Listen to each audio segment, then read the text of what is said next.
ये सुनकर बाबा जी ने पोटली में से एक सुनहरा बीज निकाला और बोले, इस बीज को बोते समय जिस फल का नाम तुम लोगे, ये बीज उसी फल का पेड़ बन जाएगा। उस पेड़ के ही फल तुम्हारी गरीबी दूर करेंगे।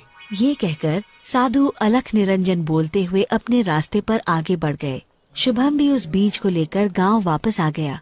अगले दिन साधु के कहे मुताबिक शुभम ने उस बीज को अपने आम के बगीचे में गाड़ दिया और बोते समय आम का नाम लिया। शुभम ने उस बीज की बहुत मेहनत से देखभाल करनी शुरू कर दी। वो बीज 2 दिन में ही पौधे में बदल गया। तीसरे दिन शुभम ने जब आकर ये सब देखा तो बोला, अरे ये बीज है कि जादू की टोकरी इतनी जल्दी पड़ गई। देखते ही देखते 1 हफ्ते में वो पौधा पेड़ में बदल गया और उस पर फल आने लगे। अगले दिन शुभम ने जब उस पेड़ से आम को तोड़ा तो उसे यकीन ही नहीं हुआ। वो आम कोई मामूली आम नहीं बल्कि सोने का आम था। शुभम तुरंत उस आम को लेकर बाजार गया और इस आम को बेच आया। उसे बेचकर उसे इतने पैसे मिले जितने वो साल भर में भी नहीं कमा पाता। शुभम ने उन पैसों से लाला का कर्ज चुका दिया। इतनी जल्दी कर्ज चुक जाने से लाला हैरान तो हुआ, लेकिन उसने इस पर ज्यादा ध्यान नहीं दिया। धीरे धीरे शुभम बहुत अमीर हो गया और उसने नया घर, नई गाड़ी और गांव में कई दुकानें खरीद ली।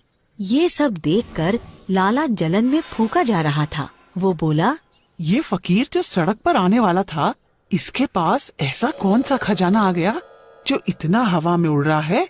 आज तो पता करके रहूंगा। शुभम जानता था कि लाला को उसकी अमीरी हजम नहीं होगी, इसलिए उसने अपने सोने के आम के पेड़ के आसपास जाल बिछवा दिए थे। लेकिन लाला को ये बात नहीं पता थी। जब लाला शुभम के बगीचे में घुसा तो सोने के आम देखकर बोला, अच्छा, तो ये राज है इस फकीर की अमीरी का।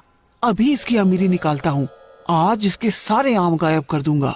ये कहकर जैसे ही लाला पेड़ के पास सोने के आम तोड़ने बढ़ा, वैसे ही उसका एक पैर जाल में पड़ गया और वो वहीं उल्टा लटक गया। लाला ने छूटने की पूरी कोशिश की, लेकिन जब वो जाल से नहीं छूट पाया तो उसने चिल्लाना शुरू कर दिया, अरे अरे कोई बचाओ, बचाओ इस जाल से। उसकी चीख सुनकर शुभम वहाँ पहुँचा और लाला को जाल में फंसा देखकर बोला,